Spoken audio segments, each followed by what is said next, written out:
Welcome back, Nick Finzer here. We're going to touch on a question that I got from someone who I've been commenting back and forth with for a while. I don't know his name, but his screen name is Silent Assassin.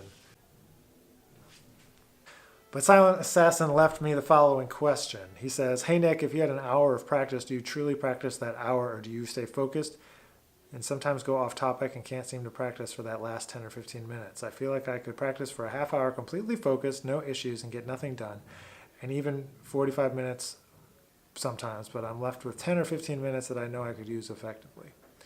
Well, I think that's every single person. And I've talked about this in some other videos before, specifically ones that deal with the practice journal and trying to figure out this exact thing. So you're already on the right track because you're already thinking, number one, how to be more effective. And number two, you're already thinking about tracking your time and knowing that 45 or 50 minutes in, you're starting to get distracted. So, a couple of thoughts are two things. The first two things that come to mind is having a plan for when you get distracted. What are you going to work on? What can you go to that's going to get you back excited for those last 10 minutes, those last 15 minutes? So planning out your practice sessions, saying you're going to spend 10 minutes each on 6 things for that hour, or maybe it's 4 things for 15 minutes, or any variation thereof of any variety of breakdowns of your practice session.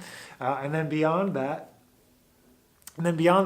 trying to think about maybe you should practice for 2 45-minute sessions a day, or a 45 and a 30, so that you can be super effective for 45 minutes, take a break, come back an hour or two later, and practice for 30 more minutes on something else.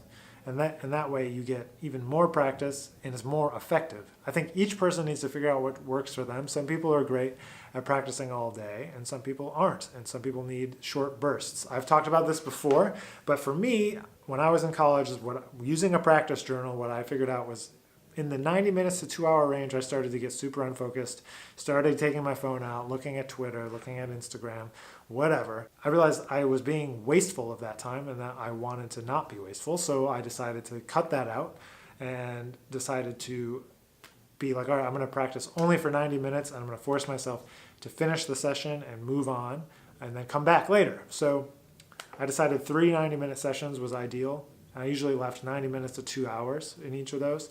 And that was when I was in grad school. And so I would practice fundamentals first thing. I would practice trombone technique stuff in the middle session.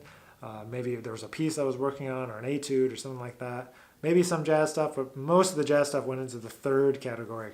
Because I think if you can't play the horn, you can't play jazz. It doesn't matter if you're not playing the horn at where you want to be playing level-wise. So you're never going to be able to execute the ideas that you have.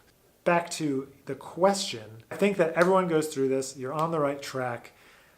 I went through the same thing. Maybe it was on a little bit of a different scale when we're talking about a half an hour versus 2 hours, but it's all the same. You track your time, you see what you're doing, you come up with a plan for when you get distracted, either to end the session or have something specific that you do, and then find another way to organize your time so that you can end the session, schedule a follow-up session so you can get the rest of your stuff done. So please keep leaving your questions.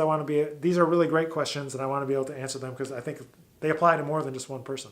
Leave them on YouTube, leave them on Facebook, leave them on Instagram, send me a direct message, whatever. I see all of them and try to respond as fast as I can. So thanks for being here and I look forward to some more questions. Have a great week and I'll see you guys real soon.